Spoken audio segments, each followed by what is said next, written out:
Students, differential equation में आज जो हम लोग चैप्टर पढ़ेंगे वो एक बहुत इंपॉर्टेंट चैप्टर है और ये चैप्टर थोड़ा बहुत लार्ज भी है एंड इसमें बहुत सारा केस आता है, बहुत सारा टाइप का मेथड आता है। एक बहुत इंपॉर्टेंट चैप्टर है ये। फिजिक्स अप्लाइड मैथमेटिक्स में भी बहुत सारा कैलकुलेशन के लिए यूज होता है।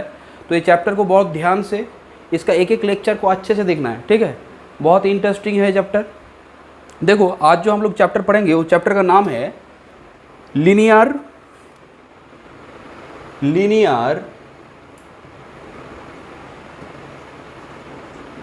Differential equation, linear differential equation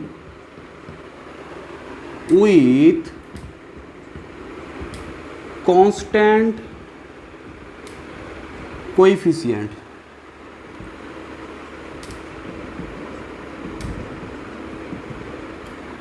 ठीक है, linear differential equation with constant coefficient. एक बात बोलो तो, linear differential equation with constant coefficients. पहले तो मैं एक बात बोलूँ कि यहाँ पे देखो हम लोग पहले क्या करेंगे, पहले इस चैप्टर का जो यूजुअल मेथड है इसके ऊपर बेस हम लोग क्वेश्चंस करेंगे। बहुत इंपॉर्टेंट चैप्टर है।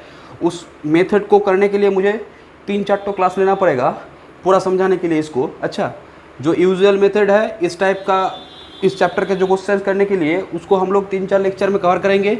उसके बाद हम लोग क्या करेंगे, इसी चैप्टर का क्या होगा बोलो तो, इसमें जो जो क्वेश्चन है ना उसका मेथड चेंज हो जाएगा। पहला वाला है usual normal method and second में क्या आएगा, अभी हम लोग क्या करेंगे, यूजुअल मेथड से इसको सॉल्व करेंगे। सिंपली इसको हम लोग बोल सकते हैं डी ऑपरेटर मेथड, ठीक है। ऐसे नहीं यूजुअल मेथड ही बोलो। नंबर 2 क्या होगा, नंबर 2 होगा तुम्हारा मेथड ऑफ अनडिटरमाइंड कोएफिशिएंट, ठीक है, method of undetermined coefficients. And number 3 जो है variation, method of variation parameter, method of variation parameter, ठीक है। इसी चैप्टर के साथ ये लिंक्ड अप है, ठीक है। पहला तो हम लोग इसके ऊपर काम करेंगे, ये मेन मेथड है, यूजुअल मेथड जो हम लोग यहाँ पे पूरा काम करेंगे। बहुत सारा केस है यहाँ पे देखेंगे, ठीक है। तो इसके ऊपर हम लोग मेन काम करेंगे। तब उसके बाद पूरा काम होने के बाद अब जो जो क्वेश्चन किया था उसमें मेथड चेंज हो सकता है। मतलब क्वेश्चन में मेंशन किया जाता है कि solve the differential equation using method of undetermined coefficient या फिर मेथड ऑफ वेरिएशन पैरामीटर्स, ठीक है। तो नंबर 1 जो यूजुअल मेथड है, जो नॉर्मल मेथड है, वो तो अभी हम लोग करेंगे। नंबर 4 क्या है, नंबर 4 यहाँ पे जो हम लोग काम करेंगे और एक तो आएगा, वो आएगा तुम्हारा Euler homogeneous equation, Euler homogeneous linear equation, ठीक है। ये 4 तो हम लोग काम करेंगे। और सबसे यहाँ पे जो मेन काम है ना, ये स्टार्टिंग काम है, इसके ऊपर पूरा काम करना है। अच्छा, यहाँ पे सब लैंग्वेज जो है ना, इस चैप्टर का जो जो लैंग्वेज है सब यहाँ पे आएगा, ठीक है। तो अभी हम लोग उसी को कर रहे हैं, ठीक है। तो देखो linear differential equation with constant coefficient. एक बात बोलो, फर्स्ट ऑर्डर फर्स्ट डिग्री में हम लोगों ने लीनियर डिफरेंशियल इक्वेशन काम किए थे, बट वहाँ पे जो काम किए थे ना, ओनली क्या किए थे, फर्स्ट ऑर्डर के लिए किए थे। तो असर अब क्या होगा, अब हम लोगों का हायर ऑर्डर के लिए होगा, means second third means nth order के लिए, ठीक है।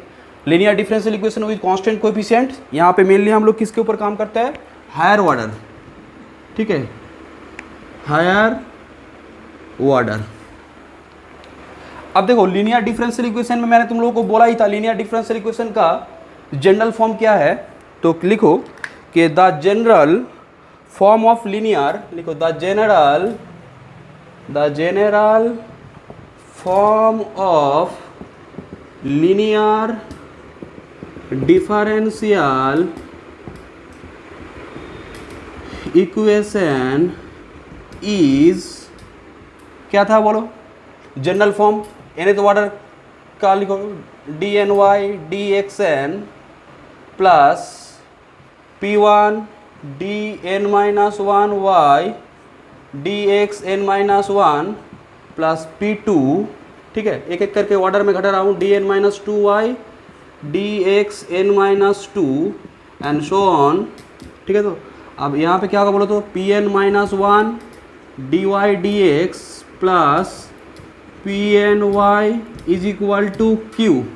इस जगह पे मैंने लिख दिया ब्रैकेट में x means q is the function of x। अब देखो तो एक इसको हम लोग क्या बोलते हैं, this is the linear differential equation. और मैंने बार बार बोला था, देखो पहले तो बात है लीनियर डिफरेंशियल इक्वेशन। अब तुम बोलोगे सर विथ कांस्टेंट कोएफिशिएंट है, तो उसको तो मैं समझाऊंगा। लीनियर डिफरेंशियल इक्वेशन के साथ अगर एक्स्ट्रा कंडीशन आ जाए क्या, कि कोएफिशिएंट अगर क्या हो जाए कांस्टेंट, तो पहले मुझे मैं पहले क्या करता हूँ, लीनियर डिफरेंशियल इक्वेशन एक बार बोल दे रहा हूँ। अच्छा, this is a linear differential equation. Linear differential equation में हम लोगों ने क्या बोला था, लीनियर का मतलब क्या होता है, लाइन। इसका मतलब यहाँ पे क्या होता है कि डेरिवेटिव जो है ना, यहाँ पे बोलो y क्या था, y is the dependent variable, dependent variable, ठीक है। x क्या है, x is the independent variable. तो क्या बोल रहा है कि तुम क्या करते हो, y का डेरिवेटिव लेते हो, डी वाई डी एक्स करते हो, D two Y D X two करते हो, ऐसे करके एरेथ ऑर्डर तक जाते हो, ठीक है। तो ये सब क्या है, डेरिवेटिव्स है, फर्स्ट ऑर्डर सेकंड ऑर्डर सब डेरिवेटिव है। तो लीनियर डिफरेंशियल इक्वेशन किसको बोला जाएगा, कि डिपेंडेंट वेरिएबल एंड जो डेरिवेटिव्स है इक्वेशन में, उसका डिग्री क्या होगा, फर्स्ट डिग्री, ठीक है। मतलब इसके पावर में ऑलवेज वन रहेगा, ठीक है, फर्स्ट डिग्री। डेरिवेटिव के देखो पावर में कुछ नहीं है, ये तो एन द्वारा डेरिवेटिव है, बट उसके पावर में क्या है बोलो तो वन है, कुछ नहीं बने वन है, ए वन। तो डेरिवेटिव जो है वो सभी डेरिवेटिव क्या होगा बोलो तो उसका डिग्री वन होगा। और डिपेंडेंट वेरिएबल का भी डिग्री क्या होगा, देखो पी एन वाई, वाई के पावर में क्या है वन है, तो डिग्री वन होगा। और क्या ध्यान में रखना है कि कोई भी डेरिवेटिव और डिपेंडेंट वेरिएबल या मतलब कोई भी दो डेरिवेटिव या फिर उससे ज़्यादा प्रोडक्ट में नहीं रहेगा, डेरिवेटिव के बीच में प्रोडक्ट नहीं रहेगा, और डेरिवेटिव के साथ डिपेंडेंट वेरिएबल का भी प्रोडक्ट नहीं रहेगा, ठीक है। तो ये चीज़ ध्यान में रखना है। तो ये हो गया लीनियर डिफरेंशियल इक्वेशन। तो यहाँ पे मुझे बोलो तो ये जो P1, P2, Pn minus one Pn, ये सब क्या था, are the functions of x और कांस्टेंट। Q भी क्या है, फंक्शन ऑफ x, और फंक्शन ऑफ x जब मैं बोल रहा हूँ तो कांस्टेंट नंबर भी क्या होता है, function of x, constant function. तो यहाँ से तुम क्या बोलोगे, यहाँ से लिखो होयर P1, P2 and so on, Pn are functions of x और क्या, और कांस्टेंट, ठीक है। And Q is equal to Q X. Q equal to Q X का मतलब क्या है बोलो तो, Q is the function of x। ये भी कांस्टेंट हो सकता है, ठीक है। इसको थोड़ा मैं अलग करके लिखा क्योंकि इसके ऊपर मैं अलग से एक करूँगा। अब एक बात देखो स्टूडेंट्स, ये तो हो गया लीनियर डिफरेंशियल इक्वेशन, मीन्स मेरा ये जो काम हो गया लीनियर डिफरेंशियल इक्वेशन, इस हिसाब से ये कितना ऑर्डर का है, nth ऑर्डर का लीनियर डिफरेंशियल इक्वेशन। अब देखो विथ कांस्टेंट कोएफिशिएंट, तो ये लीनियर डिफरेंशियल इक्वेशन है। इसको अगर मैं नंबर वन बोलूँ तो ये क्या है, this is the number one is a linear differential equation. अब कांस्टेंट कोएफिशिएंट का मतलब क्या है, कोएफिशिएंट देखो तो ये सब क्या है, P1, P2, Pn minus one Pn, means derivative के साथ जो जुड़ा हुआ है ये सब क्या है, कोएफिशिएंट। और y के साथ जो है Pn, तो ये सब जो है P1, P2, Pn minus one Pn, ये जो कोएफिशिएंट्स है, अगर ये कोएफिशिएंट क्या हो, सिर्फ कांस्टेंट्स अगर हो, सिर्फ क्या हो, अगर कांस्टेंट्स हो, तो उस टाइम में हम लोग इस लीनियर डिफरेंशियल इक्वेशन को क्या नाम देंगे, linear differential equation with constant coefficient, ठीक है। तो इसीलिए नाम का ये है। देखो तो यहाँ पे हम लोग अब क्या लिखेंगे, लिखो व्हेन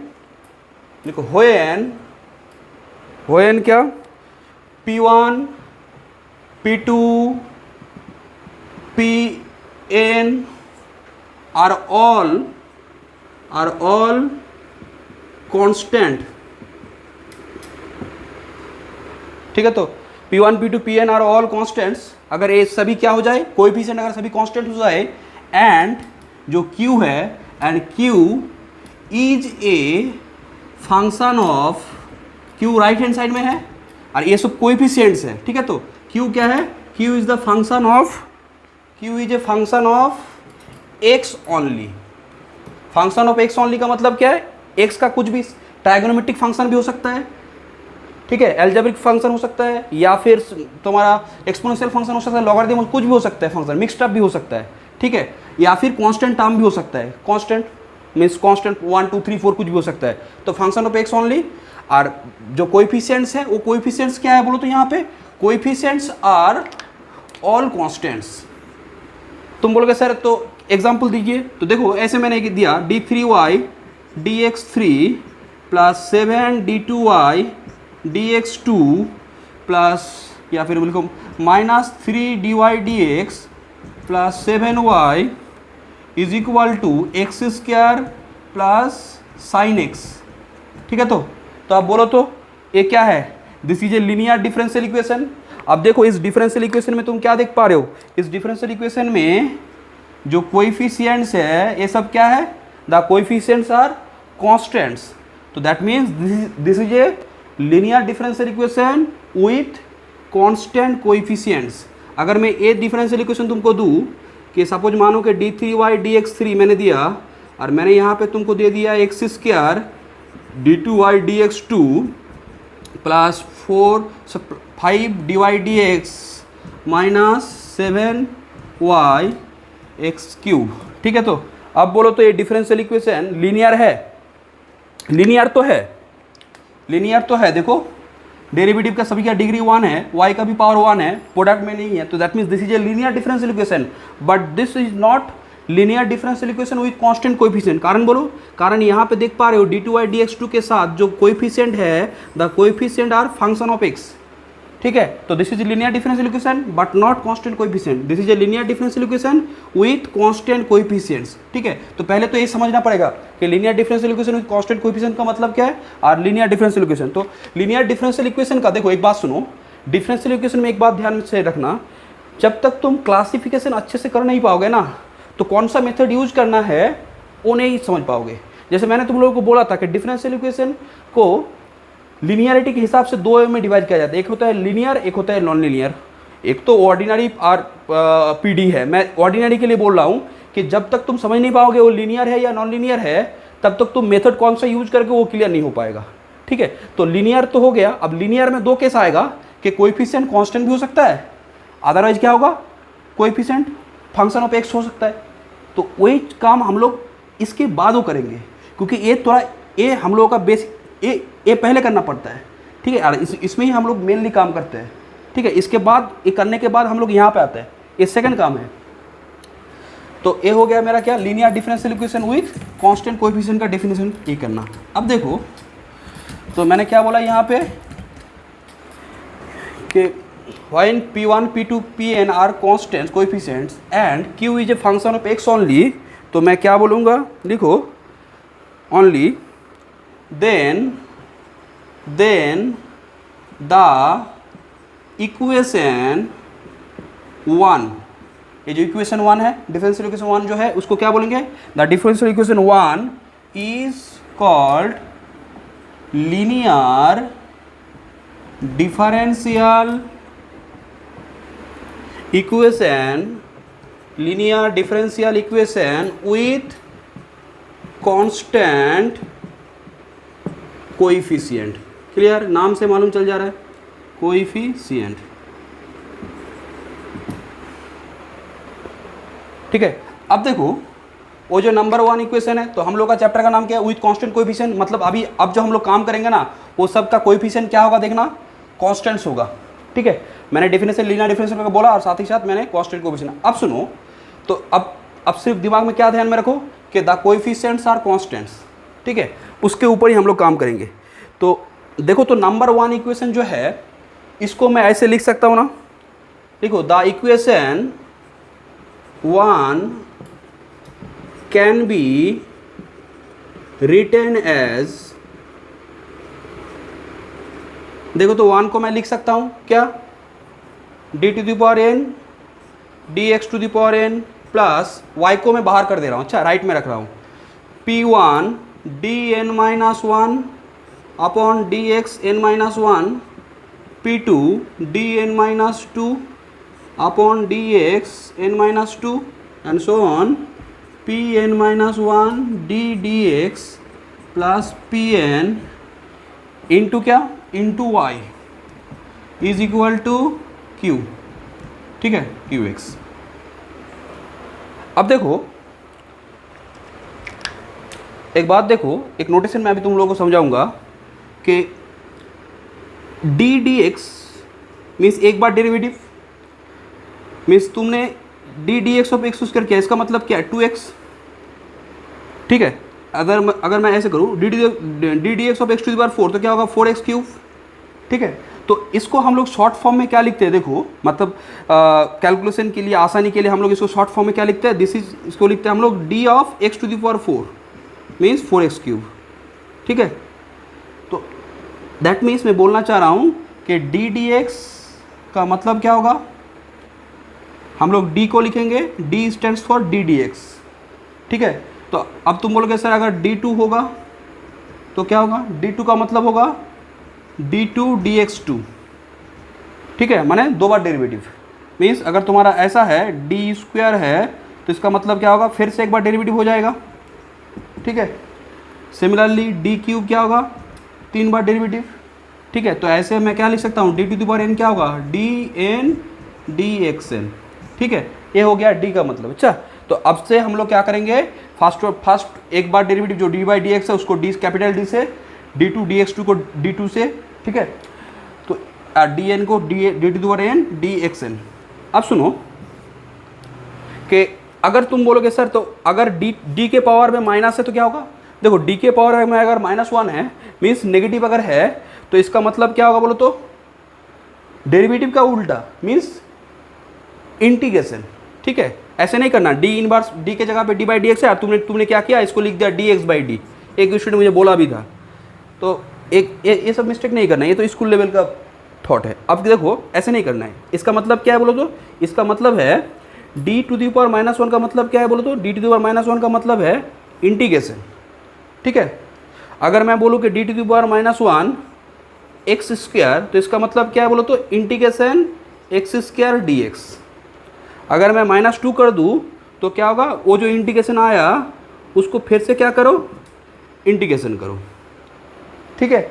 तो ये हो गया मेरा, मैंने नोटेशन समझा दिया। अच्छा, तो इसको हम लोग बोलते हैं ऑपरेटर, ठीक है, d इज कॉल्ड ऑपरेटर। तो यहाँ पे देखो हम लोग यहाँ पे क्या करेंगे, मतलब जो हम लोग लिख रहे हैं ना, इस नोटेशन को थोड़ा सिंप्लीफिकेशन में वे में लिखना चाह रहा हूँ, ठीक है। बार बार ऊपर में d नीचे में dx, इस चीज़ को हटाने के लिए हम लोग क्या करेंगे, यहाँ पे लिखो यूज़ क्या, d इज इक्वल टू क्या, use d equal to D D X, ठीक है, या फिर stands for, and d2 equal to क्या, d2 dx2, ठीक है, and so on dn-1 is equal to क्या होगा, dn-1 dxn-1 and dn dxn, ठीक है। अब सुनो कि तो अब हम लोग यहाँ पे वैल्यू पुट करेंगे, तो बोलो तो यहाँ पे इसको एक काम करो, इसको नाम दे दो नंबर 2, ठीक है। अब लिखो देन टू इम्प्लाई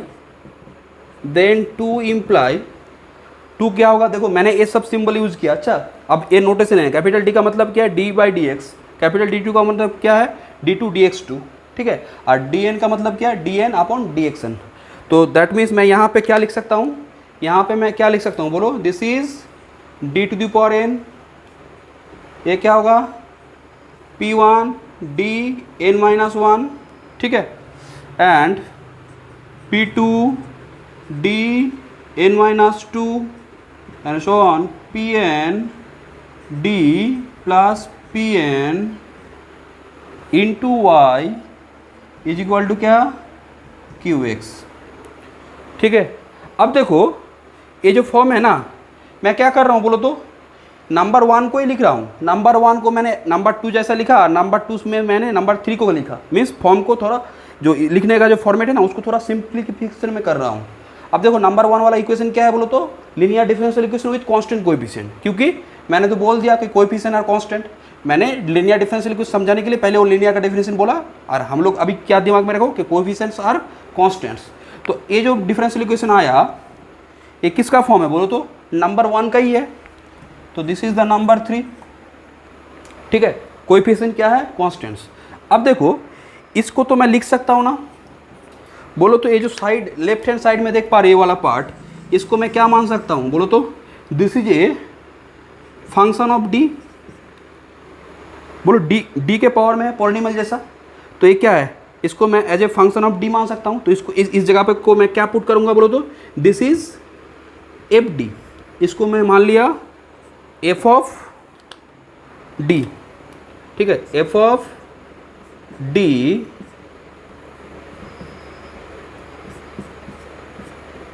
बाहर में क्या है? Y. F of D Y is equal to क्या? Q X. ठीक है, अब देखो ये जो डिफरेंशियल इक्वेशन है इसको थोड़ा देखो तो मैं बहुत अच्छा फॉर्म में इसको कन्वर्ट कर दिया। इसका नाम क्या है? नंबर 4। ठीक है, व्हेयर लिख दो, where F D is equal to क्या? D to the power N plus P one D N minus 1 P two D N minus 2 and so on P N D plus P N. ठीक है, तो क्या देख पा रहे हो कि ये जो नंबर 4 डिफरेंशियल इक्वेशन है, इस डिफरेंशियल इक्वेशन का नाम क्या है? बोलो तो this is the differential equation क्या? Linear differential equation with constant coefficients. ठीक है, नंबर 1, नंबर 2, नंबर 3, नंबर 4। ठीक है, नंबर 1 ए था, देख पा रहे हो लीनियर डिफरेंशियल इक्वेशन, और P1 P2 ये सब क्या है? बोलो तो कांस्टेंट कोएफिशिएंट्स। तो कांस्टेंट है तो ये क्या हो गया? Linear differential equation with constant coefficients. ठीक है, अब देखो मेरा काम क्या है? डिफरेंशियल इक्वेशन में हम लोग क्या करते हैं? डिफरेंशियल इक्वेशन में हम लोग उसको सॉल्व करते हैं, दैट मीन्स उसका सॉल्यूशन निकालते हैं। अब देखो मेनली हम लोग जो यहाँ पे काम करेंगे इसके सॉल्यूशन के ऊपर करेंगे। ठीक है, मीन्स सॉल्यूशन किस हिसाब से आता है? पहले तो एक बात सुनो, ये जो डिफरेंशियल इक्वेशन है इसका लेफ्ट हैंड साइड में देख पा रहे हो डेरिवेटिव है, कोएफिशिएंट्स है, और राइट हैंड साइड में क्या है? देखो तो क्यू। और क्यू क्या है? Q is a function of X और constants. Function of X, constant भी तो फंक्शन ऑफ एक्स होता है ना, कांस्टेंट फंक्शन। तो अब सुनो, तो क्यू जो है, क्यू क्या है? Q is the function of X और कांस्टेंट। अब एक बात सुनो, ये जो क्यू है इसका वैल्यू 0 भी तो हो सकता है ना। मतलब राइट हैंड साइड में मैंने एक डिफरेंशियल इक्वेशन लिखा जो लीनियर है विथ कांस्टेंट कोएफिशिएंट, और राइट हैंड साइड में जो वैल्यू है क्यू का उसको मैंने 0 कर दिया। तो वो जो इक्वेशन होगा वो linear differential equation with constant coefficient होगा, और क्यू 0 है तो उसके लिए हम लोग उसको क्या बोलेंगे? Linear differential equation with constant coefficient, but क्या? होमोजीनियस। तो अगर राइट हैंड साइड में 0 है, if Q 0 then the equation is homogeneous. तो यहाँ पे लिखो।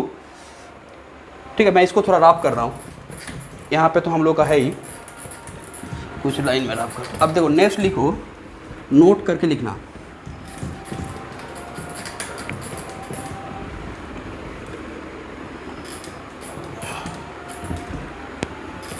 तो नोट करके लिखो कि नोट 1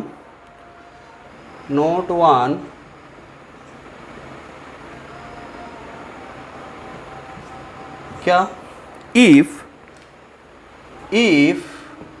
क्यू, ठीक है, इफ क्यू माने क्यू ऑफ एक्स इज 0, अगर वो क्या आ जाए? 0 आ जाए। If Q of X is 0 then the equation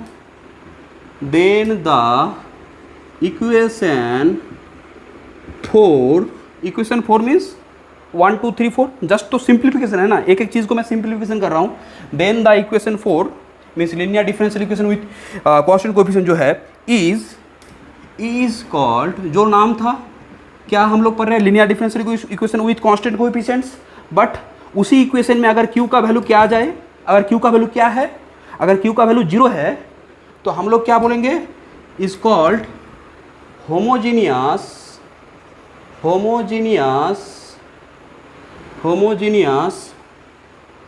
ठीक है, homogeneous linear differential equation with क्या? With constant coefficients. समझ पा रहे हो कि राइट हैंड साइड में अगर 0 हो गया, राइट हैंड साइड में अगर 0 है, जैसे ऐसे मैंने लिया d2y dx2 minus 7dy dx plus 12y is equal to 0, बोलो तो ये क्या है? Linear differential equation, coefficients are constants. -7, 12 ये सब कांस्टेंट है, और राइट हैंड साइड में 0 है, तो this is linear differential equation with constant coefficient, और राइट हैंड में 0 है तो होमोजेनियस, तो इसको क्या बोलेंगे, homogeneous linear differential equation with constant coefficients. अब देखो नोट 2 क्या है बोलो तो, Q का वैल्यू आइदर 0 होगा या फिर नॉन जीरो होगा, ठीक है। तो अगर नॉन जीरो हो जाता है, नंबर 2 लिखो कि if Qx is not equal to 0 then the equation 4 is called non zero है, तो इसको हम लोग क्या बोलेंगे, इसमें होमोजीनियस, तो नॉन जीरो है तो क्या बोलेंगे, non homogeneous, is called non homogeneous linear differential equation with constant coefficients, ठीक है। अब देखो तो ये मैंने टाइप समझा दिया कि homogeneous linear differential equation with constant coefficient का मतलब क्या है, और non homogeneous linear differential equation with constant coefficient का मतलब क्या है, ठीक है। राइट हैंड साइड में अगर 0 हो गया तो उसको बोलेंगे होमोजेनियस, अगर नहीं 0 है तो उसको क्या बोलेंगे, नॉन होमोजेनियस। अब देखो क्लासिफिकेशन तो समझना पड़ेगा तभी जाके सॉल्यूशन तुम समझ पाओगे। अब यहाँ पे एक बात देखो कि अब देखो सॉल्यूशन के लिए एक पॉइंट करो कि जनरल सॉल्यूशन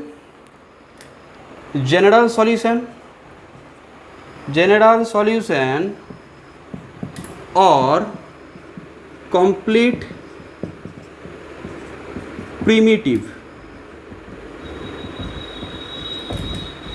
ठीक है, जनरल सॉल्यूशन और कंप्लीट प्रिमिटिव, ठीक है। तो जनरल सॉल्यूशन जो हम लोग निकालेंगे मीन्स डिफरेंशियल इक्वेशन के काम क्या है, सॉल्यूशन निकालना, तो इस सॉल्यूशन निकालने का इसका प्रोसेस क्या है, linear differential equation with constant coefficient, अगर डिफरेंशियल इक्वेशन है तो उसका सॉल्यूशन निकालने का जो प्रोसेस है इसके ऊपर मैं अभी काम कर रहा हूँ। अच्छा, तो देखो क्या बोल रहा है कि द जनरल सॉल्यूशन, लिखो the general solution of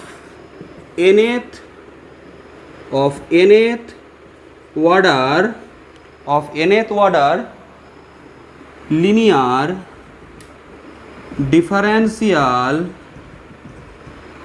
equation with constant coefficients, the general solution of nth order linear differential equation with constant coefficients, क्या,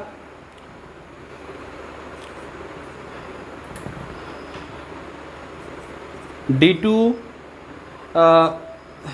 ऐसे लिख दो कि मैंने तो इसका फॉर्म लिखा था नंबर 4 में, constant coefficient f that is क्या बोलो तो F D into Y is equal to क्या, F D into Y is equal to Q X, ठीक है। इसको मैंने एक नंबर दे दिया, अच्छा नंबर ना दे के सपोज मानो कि इसको मैंने बोला कि this is the A number equation, अच्छा मैं थोड़ा अलग से कर रहा हूँ ना, तो इसको मैंने क्या दे दिया, नंबर ए। अब देखो तो ए क्या है, this is a linear differential equation with constant coefficient, मैंने शॉर्ट फॉर्म में लिखा है इसको। अब देखो इसका दो पार्ट होता है, सॉल्यूशन में क्या होता है, टू पार्ट्स कि the general solution of nth order linear differential equation with constant coefficient that is this consists two parts, means इसके सॉल्यूशन में तुम्हारा दो पार्ट है। दो पार्ट क्या है, एक है CF और एक दूसरा है PI। consist two parts, one is CF, इसका फुल फॉर्म क्या है, CF means complementary function, and another one is क्या, PI। तो CF मीन्स इस टाइप, ये जो चैप्टर है general nth order linear differential equation with constant coefficient, ये जो डिफरेंशियल इक्वेशन है उसका सॉल्यूशन का दो पार्ट है, एक है सी एफ और एक है पी आई, पर्टिकुलर इंटीग्रल। ठीक है, तो अब देखो देयरफॉर लिखो, देयरफॉर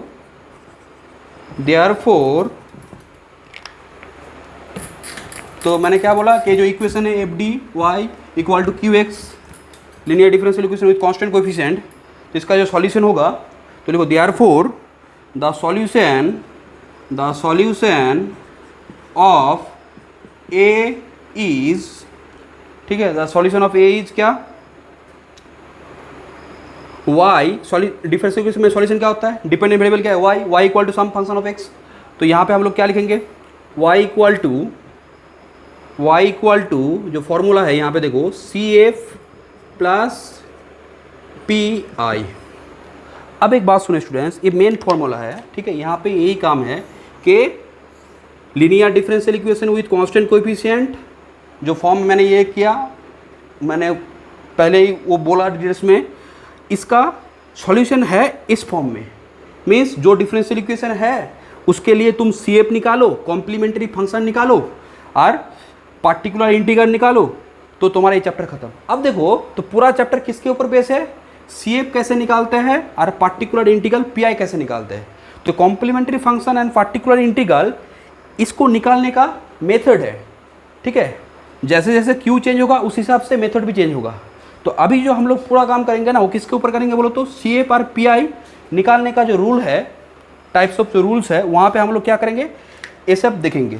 ठीक है, तो क्या समझ पा रहे हो कि linear differential equation with constant coefficient, जो डिफरेंशियल इक्वेशन है कि कोएफिशिएंट और कांस्टेंट, तो वो जो डिफरेंशियल इक्वेशन है उसका सॉल्यूशन का में क्या होता है, दो पार्ट होता है, एक होता है सी एफ और एक होता है पी आई। अब हम लोग का काम क्या है बोलो तो, सी एफ कैसे निकालते हैं और पी आई कैसे निकालते हैं, ठीक है, उसके ऊपर हम लोग का पूरा काम है इस चैप्टर में। उससे पहले मैं एक नोट कर दूं यहाँ पे कि एक बात देखो, अभी हम लोगों ने बोला था ना, क्या बोला था कि QX अगर 0 है तो उसका मतलब क्या है, the equation is homogeneous linear differential equation with constant coefficients, and if QS not equal to 0 then the differential equation is called non homogeneous linear differential equation with constant coefficient. तो यहाँ पे देखो ये दो डिफरेंस में क्या तुमको benefit होगा, अगर डिफरेंशियल इक्वेशन होमोजेनियस है, ठीक है, तो तुम क्या बोलोगे कि यहाँ पे वो जो सॉल्यूशन होगा ना उसमें सिर्फ एक ही पार्ट होगा, सिर्फ सी एफ होगा। और अगर linear differential equation with constant coefficient अगर वो नॉन होमोजेनस हो जाता है तो उसमें दोनों ही पार्ट आता है। तो इसका मतलब आइदर डिफरेंशियल इक्वेशन होमोजेनियस हो, means linear differential equation with constant coefficient either homogeneous हो या नॉन होमोजेनियस हो, दोनों में तुमको सी एफ तो निकालना ही पड़ेगा। तो दोनों टाइप के क्वेश्चन में क्या होता है, सी एफ निकालना ही पड़ता है। और नॉन होमोजेनस है तो क्या होगा, C F plus P I. तो यहाँ पे क्या लिखो, नंबर 1 में if Q equal to, if QX equal to 0, ठीक है, then the solution of A, इसको ए नाम दिया था मैंने, ऑफ ए इज क्या होगा बोलो तो, is y equal to C F.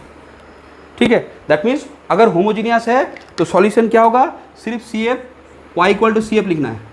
ठीक है, कॉम्प्लीमेंट्री फंक्शन माने यहाँ पे जो सॉल्यूशन होगा ना उसमें आर्बिट्रेरी कांस्टेंट रहता है, और पार्टिकुलर इंटीग्रल में पार्टिकुलर सॉल्यूशन, इसको पार्टिकुलर इंटीग्रल भी बोलते हैं, पार्टिकुलर सॉल्यूशन भी बोलते हैं। और नंबर 2 क्या है कि if QX is non zero comma then the solution of A is y equal to C F plus P I. ठीक है, तो y equal to C F plus P I किस केस में, जब तुम्हारा डिफरेंशियल इक्वेशन क्या होगा, non homogeneous linear differential equation with constant coefficient, अगर होमोजीनियस है तो y equal to C F. ठीक है, अब देखो स्टूडेंट्स, मेन जो काम है सी एफ और पी आई, तो देखो पहले काम क्या होता है, सी एफ करना ही पड़ेगा। तो फर्स्ट पार्ट में मुझे सी एफ करना पड़ता है और सेकेंड पार्ट में पी आई करना पड़ता है। तो सी एफ तो दोनों में ही करना पड़ रहा है, अगर होमोजीनियस हो नॉन होमोजीनियस हो। तो मेन जो हम लोग का अब काम है क्या, सी एफ कैसे निकालते हैं उसके ऊपर अभी हम लोग काम करेंगे। तो अभी हम लोग नेक्स्ट हेडिंग क्या करेंगे कि working rule for complementary function. तो देखो इसको रफ कर दे रहा हूँ मैं।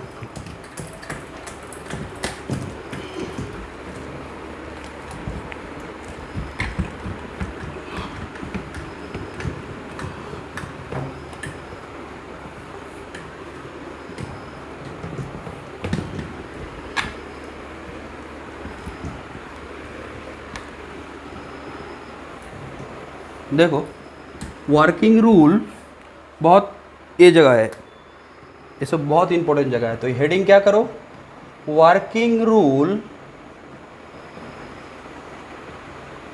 For complementary function, for complementary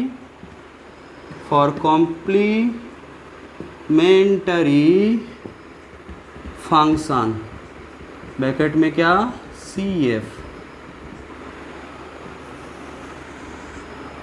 ठीक है, तो working rule for complement function कैसे है, देखो मैं एक एक चीज़ को समझा रहा हूँ। CF किस हिसाब से आता है, उसमें क्या क्या रूल है वो मैं आऊँगा। पहले क्या बोल रहा है देखो कि लिखो the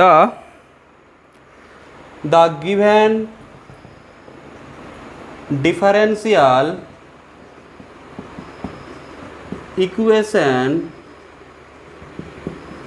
is dny dxn plus p1 dn minus 1y dxn minus 1 p2 dn minus 2y dxn minus 2 and so on pn minus 1 dy dx pny is equal to q।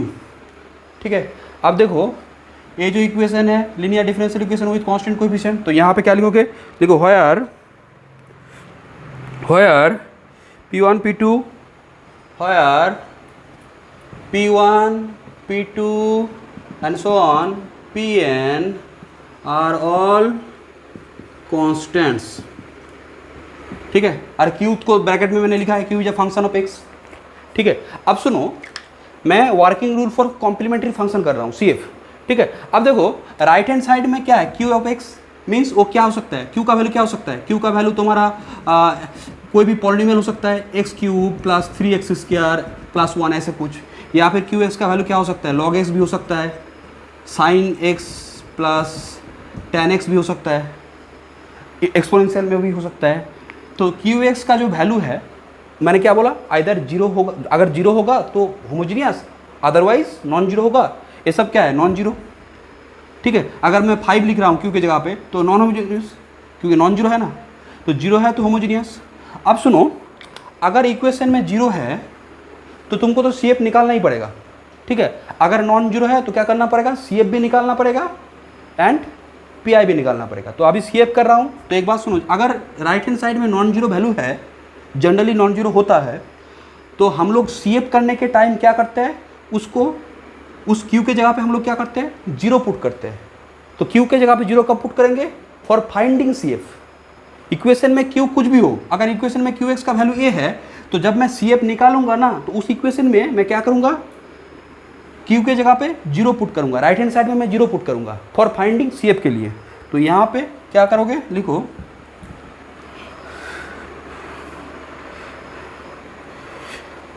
लिखो कि फॉर फाइंडिंग CF,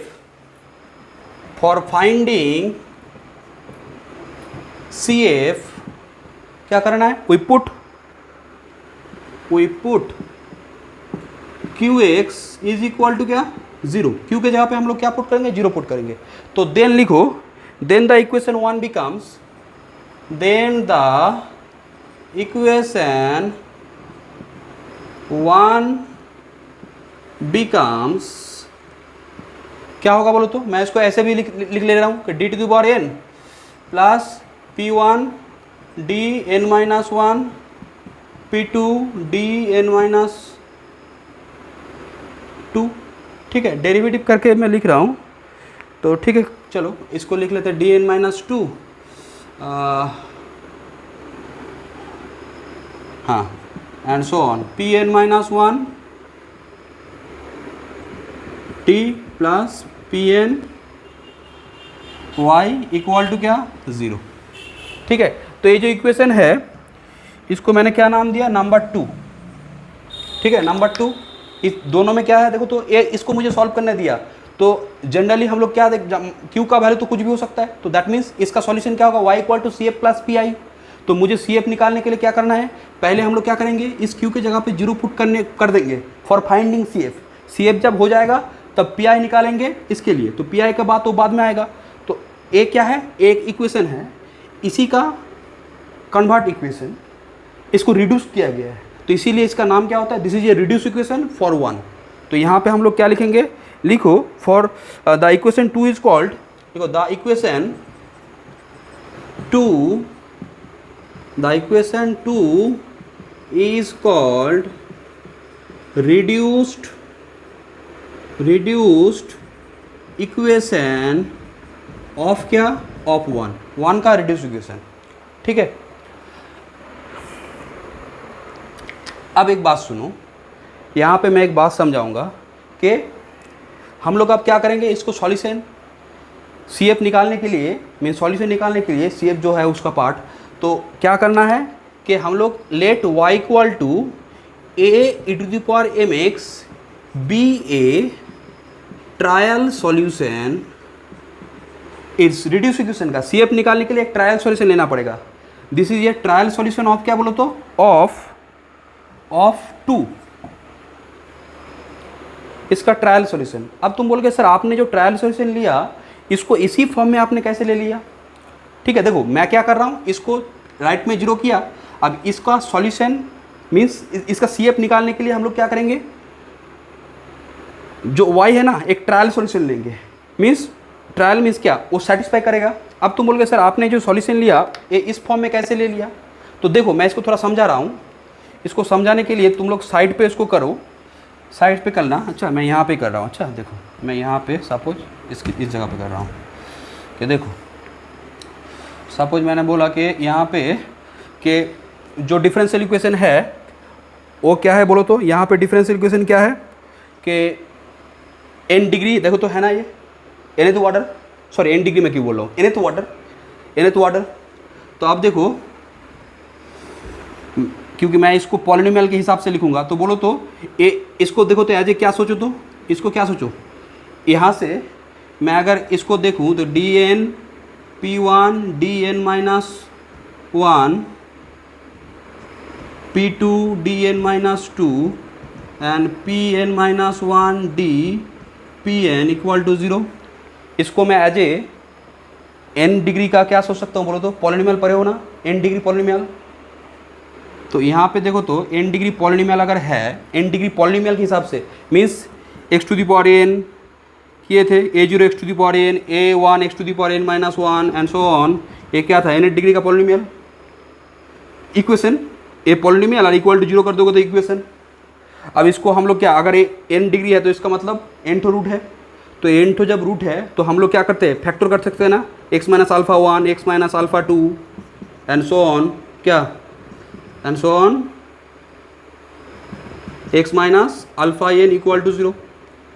अब देखो तो इसमें x का role कौन play कर रहा है, d, तो d के जगह पे क्या सोचो, x के हिसाब से काम करो, तो इसका भी क्या आएगा, n ठो रूट आएगा, तो इसका जैसे n ठो रूट आएगा तो इसमें भी आएगा, तो इसका मतलब मैंने माना वो जो रूट है उसको क्या माना, d, एक को माना अल्फ़ा 1, दूसरे को माना क्या, अल्फ़ा 1 नहीं, इसको क्या मानो, इसको मानो तुम्हारा m1। अच्छा एक को मैंने माना क्या, m1, दूसरा वैल्यू मैंने क्या माना, d माइनस m2, ऐसे करके d माइनस क्या होगा बोलो तो mn, ठीक है। मैं ट्रायल सॉल्यूशन को समझाने के लिए काम कर रहा हूँ।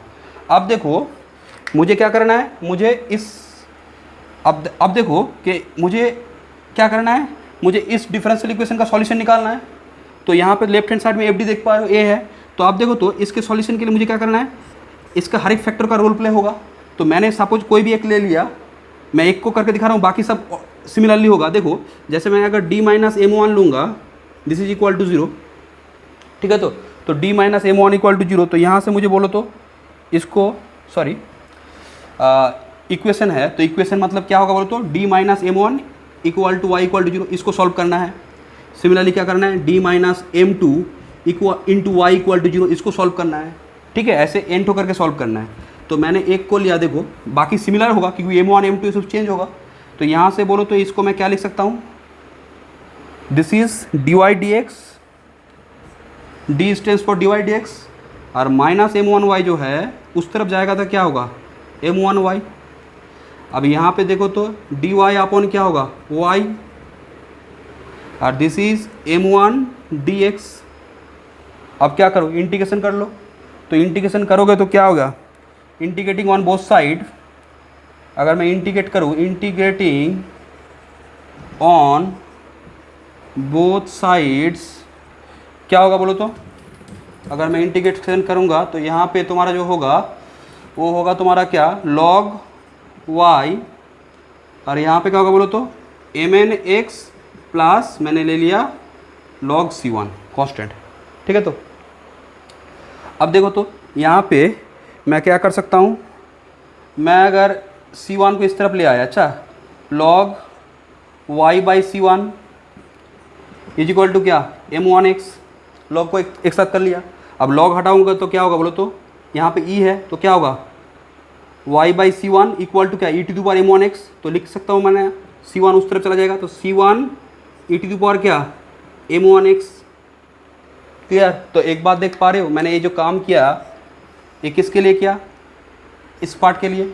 अब जब d माइनस m2 के लिए करूँगा, d माइनस m2 y इसके लिए करूँगा तो इसके लिए क्या आएगा y equal to c2 e to the power m2x। ऐसे क्या होगा बोलो, नेक्स्ट क्या होगा, same c3 m e to the power m3x। तो सिंपली क्या समझ पा रहे हो कि जो सॉल्यूशन है वो क्या होगा कि e to the power mx और उसके कोएफिशिएंट में एक constant a is a constant, arbitrary constant. ठीक है, let y equal to a e to the power mx। ना मुझे a मालूम है ना मुझे m मालूम है, क्योंकि मैं तो ट्रायल सॉल्यूशन ले रहा हूँ ना, ये तो मैं थ्योरी पढ़ा रहा हूँ। यहाँ पे तो मैं कोई पर्टिकुलर क्वेश्चन के ऊपर काम नहीं कर रहा हूँ ना, तो उस पर्टिकुलर क्वेश्चन जब नहीं है तो मेरा ए और एम का वैल्यू पर्टिकुलर नहीं होगा। बट सॉल्यूशन जो इस टाइप का होगा ट्रायल सॉल्यूशन, उसको समझाने के लिए मैंने ये बात बोला। ठीक है, तो दैट मीन्स मेरा जो सॉल्यूशन है y equal to A E to the power mx, trial solution means इस टाइप का सॉल्यूशन होगा। दैट मीन्स सॉल्यूशन मीन्स क्या, उसको सेटिस्फाई करेगा। ए एम कोई भी वैल्यू हो सकता है। तो इसको मैं अभी रफ कर दिया, ये तुम लोग लिख लेना।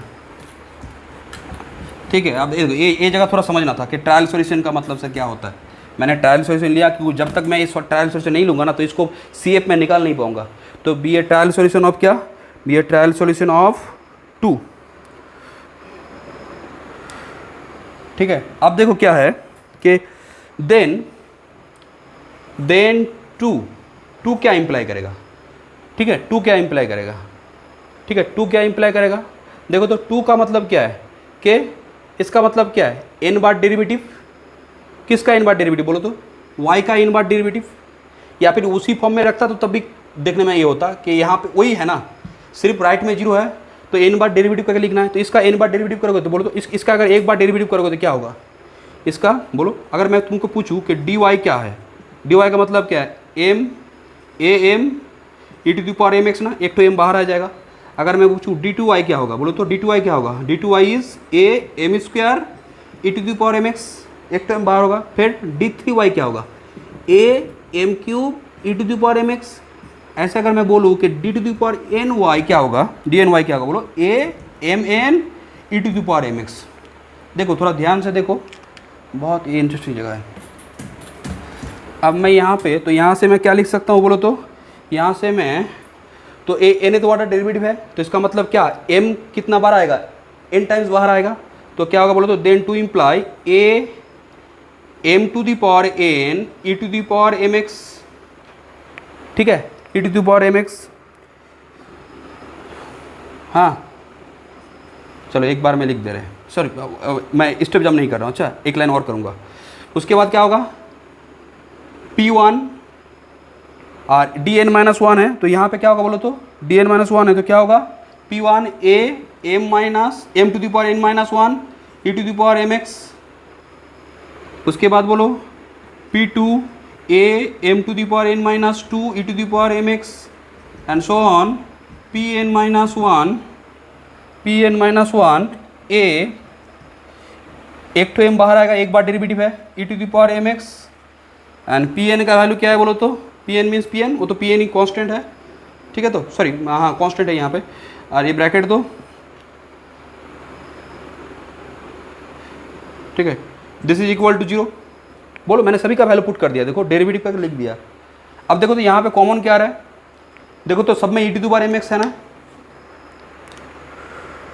यहाँ पे हाँ, यहाँ पे एक जगह पे सॉरी यहाँ पे P N Q, P N Y था ना, तो पी एन वाई का मतलब क्या होगा बोलो तो, ये तुम्हारा होगा पी एन वाई का वैल्यू लिखो, पी एन वाई, तो वाई का वैल्यू क्या है e⁻mx। अब देखो स्टूडेंट्स अब सही है, ठीक है। तो a इक्वल टू 0 है। अब देखो तो e⁻mx सब में है, और क्या सब में है बोलो तो a भी सब में है, तो इसका मतलब मैं बोल सकता हूँ ना e⁻mx कॉमन आएगा, e⁻mx कॉमन आ रहा है, बाहर सब में है वो। उसके बाद क्या होगा देखो तो m to the power n, m to the power sorry p1 m to the power n minus 1, p2 m to the power n minus 2 and so on pn minus 1 m to the power sorry सिर्फ m and pn is equal to 0। अब मुझे एक बात बोलो कि e⁻mx exponential जो है कभी 0 नहीं होता है, e के पावर में तुम कुछ भी रखो, e एक्सपोनेंशियल जो का जो वैल्यू होता है वो क्या होता है, ऑलवेज नॉन जीरो। अब a⁻mx भी क्या है, नॉन जीरो। अब तुम बोलोगे सर a अगर 0 हो जाएगा तो a यहाँ पे तो 0 नहीं ले पाओगे, क्योंकि a 0 लोगे तो कैसे a होगा, सभी तरह साइड में 0 0 इक्वल टू 0 हो जाएगा, ठीक है। तो वो तो बात नहीं है। दैट मीन्स यहाँ पे मैं क्या बोल सकता हूँ कि since e⁻mx is non zero, a non zero है, बोलो दोनों का प्रोडक्ट 0 है, और इसका वैल्यू तो तुम जानते हो दिस इज नॉन जीरो, क्योंकि एक्सपोनेंशियल कभी भी 0 नहीं होगा। और a यहाँ पे क्या है, a इज नॉन जीरो, कारण a अगर 0 होगा तो y इक्वल टू 0, सब जगह पे तो 0 0 हो जाएगा, 0 इक्वल टू 0 आ जाएगा, देख लो करके। तो मैं यहाँ पे बोल रहा हूँ कि दिस इज नॉन जीरो, और दोनों का प्रोडक्ट अगर 0 है तो इसका मतलब इसको 0 होना ही पड़ेगा, ठीक है। अब लिखो कि क्या लिखोगे कि दैट इम्प्लाई क्या, that imply m to the power n p1 m to the power n minus 1 p2 m to the power n minus 2 and so on pn minus 1 m plus pn is equal to 0, ठीक है। तो अब तुम बोलोगे sir ये 0 क्यों है, कारण लिख दो कि since a⁻mx is non zero, a not equal to 0, ठीक है। तो for a non zero, a तो नॉन जीरो लेना ही पड़ेगा, 0 होगा तो कैसे होगा, तो ए समझ पा रहे हो। अब देखो ये जो 0 आया ना, अब ये जो इक्वेशन है ना इसका एक नाम है, इस इक्वेशन का नाम है ऑक्सिलरी इक्वेशन। देखो तो एक किसका बोलो तो ये जो इक्वेशन है m के पावर में क्या है बोलो तो n है ना, तो एक कितना डिग्री वाला इक्वेशन है। इक्वेशन में चले जाओ, थ्योरीफिकेशन जो हम लोग पढ़े थे, थ्योरीफिकेशन तो बेसिक कोर्स होता है ना, फर्स्ट सेमेस्टर में होता है। तो m to the power n p1 m to the power, तो ये क्या है, एक n डिग्री वाला equation, n degree polynomial equation, ठीक है। तो इन m, तो m का क्या होगा, n तो वैल्यू n तो रूट मिलेगा ना, तो यहाँ से मैं क्या लिखूँगा, लिखो कि ये तो 0 आया, लिखो इसको क्या करो, इसको नंबर 3 दे दो। अच्छा इसको क्या नंबर दो, 2 हो चुका है, इसको नंबर क्या दो, इक्वेशन नंबर 3, ठीक है। इसको बहुत अच्छे से ये करना है, इस इक्वेशन को हम लोग क्या बोलते हैं, the equation is said to be auxiliary equation, ठीक है। तो लिखो कि द इक्वेशन 3 जो ओरिजिनल इक्वेशन था नंबर 1, उसी का हम लोगों ने क्या किया, CF निकालने के लिए राइट में 0 पुट किया, उसके बाद एक काम करते करते यहाँ पे आया, तो इसको हम लोग क्या बोलते हैं, ऑक्सिलरी इक्वेशन। इसका nth रूट आएगा, और एक बात सुनो, रूट जैसा आएगा ना उसके नेचर के ऊपर, उसके कैरेक्टर के ऊपर, रूट के कैरेक्टर के ऊपर जो डिफरेंशियल इक्वेशन था उसका CF डिपेंड करेगा। तो CF किसके ऊपर डिपेंड करता है, CF डिपेंड करता है ऑक्सिलरी इक्वेशन के ऊपर। और वही बात मैं यहाँ पे तुमको समझाया कि देखो मैं वो जो डिफरेंशियल इक्वेशन है उसका ऑक्सिलरी इक्वेशन ये है, ठीक है। तो अब देखो मैं एग्जाम्पल भी लूँगा, क्वेश्चन होगा तो और अच्छे से इसको एकदम से क्लियर हो जाएगा। तो यहाँ पे क्या लिखोगे कि द इक्वेशन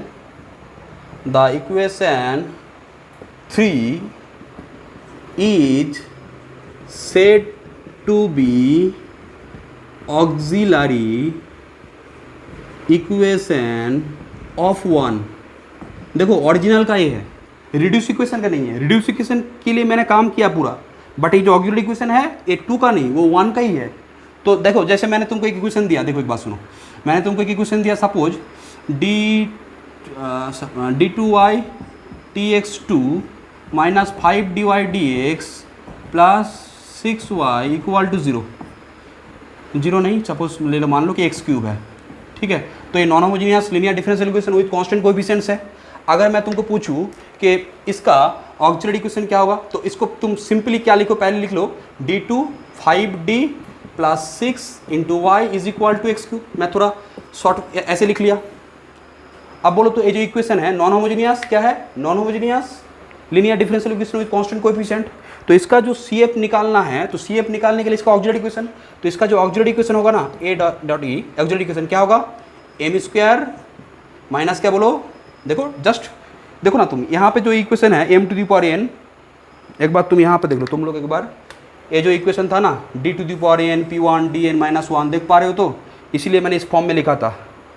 अब देखो लग रहा है ना कि d के जगह पे m बैठ चुका है, m बैठ चुका है, तो इसका मतलब क्या करना है, जब वो इक्वेशन मिलेगा ना, तो जो d² माइनस 5d प्लस 6 ऐसे फॉर्म में तुमको d में कन्वर्ट कर लेना है। इसको मैंने d में कन्वर्ट कर लिया, और वो जो y के साथ जो है m² minus 5m plus 6 equal to 0, ये हो गया ऑक्सिलरी इक्वेशन। अब इसका रूट क्या आएगा जानते हो, m-2 m-3, ठीक है। तो m इक्वल टू क्या आएगा 2 3। तो इसका जो CF होगा ना, मैं जस्ट अभी लिख रहा हूँ, तो रूल तुमको समझाऊंगा। C1 e⁴2 है तो 2x, और C2 e⁴3x। जस्ट मैंने लिखा, ये रूल क्या है मैंने तुमको समझा दिया कि कॉम्प्लीमेंट्री फंक्शन जो है ना वो किसके ऊपर डिपेंड करता है, depends on auxiliary equations, roots of auxiliary equation. तो रूट्स क्या आया, यहाँ पे 2 3 आया ना, तो उस हिसाब से देखो यहाँ पे 2 पुट हुआ, यहाँ पे 3 पुट हुआ, ठीक है। अगर 4 5 आता तो यहाँ पे 4 5 पुट होता, ठीक है। अब तो हम लोग को देखना पड़ेगा कि रूट कैसा होगा, उस हिसाब से उसका रूल भी चेंज होगा, ठीक है। तो अब देखो यहाँ पे वही बात लिखेंगे अभी हम लोग, तो यहाँ पे लिखो PI का बात तो होगा बाद में, अभी तो हम लोग CF के ऊपर बहुत सारा काम करेंगे, ठीक है। बहुत एक इम्पोर्टेंट जगह है ये सब। अब देखो यहाँ पे मैं जो बात बोल रहा हूँ कि क्या लिखोगे कि लेट, क्योंकि जब मैंने m के पावर में n दिखाया, इसका मतलब क्या है, m इज यहाँ पे एक इक्वेशन क्या है, auxiliary equation is the n degree equation. तो इसका मतलब इसका हम लोग क्या जानते हैं कि एक पॉलिनोमियल इक्वेशन का अगर डिग्री n होता है तो उसका एग्जैक्ट n ही रूट होता है। अगर एक क्यूबिक इक्वेशन है उसका कितना रूट है, 3 ठो रूट है, और रूट रियल कॉम्प्लेक्स कुछ भी हो सकता है, बट वो 3 ठो रूट होगा एग्जैक्ट, उस ना उससे ज़्यादा होगा ना उससे कम होगा। तो यहाँ पे क्या लिखोगे, let m is equal to m1 m2 mn, ठीक है। रूट को मैंने नाम दिया सफिक्स में m1 m2 mn, ठीक है। तो m1 m2 mn are n roots this, let this B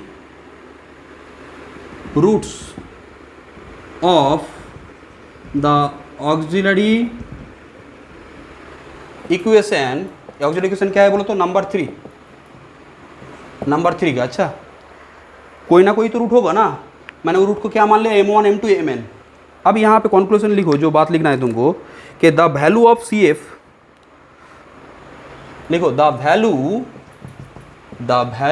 of CF depends, CF का जो वैल्यू होगा वो किसके ऊपर डिपेंड करेगा, जैसे मैंने तुमको छोटा एक एग्जांपल देके समझाया था।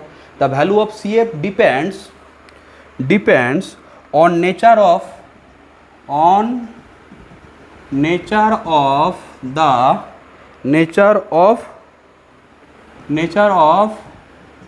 दोज, या फिर नेचर ऑफ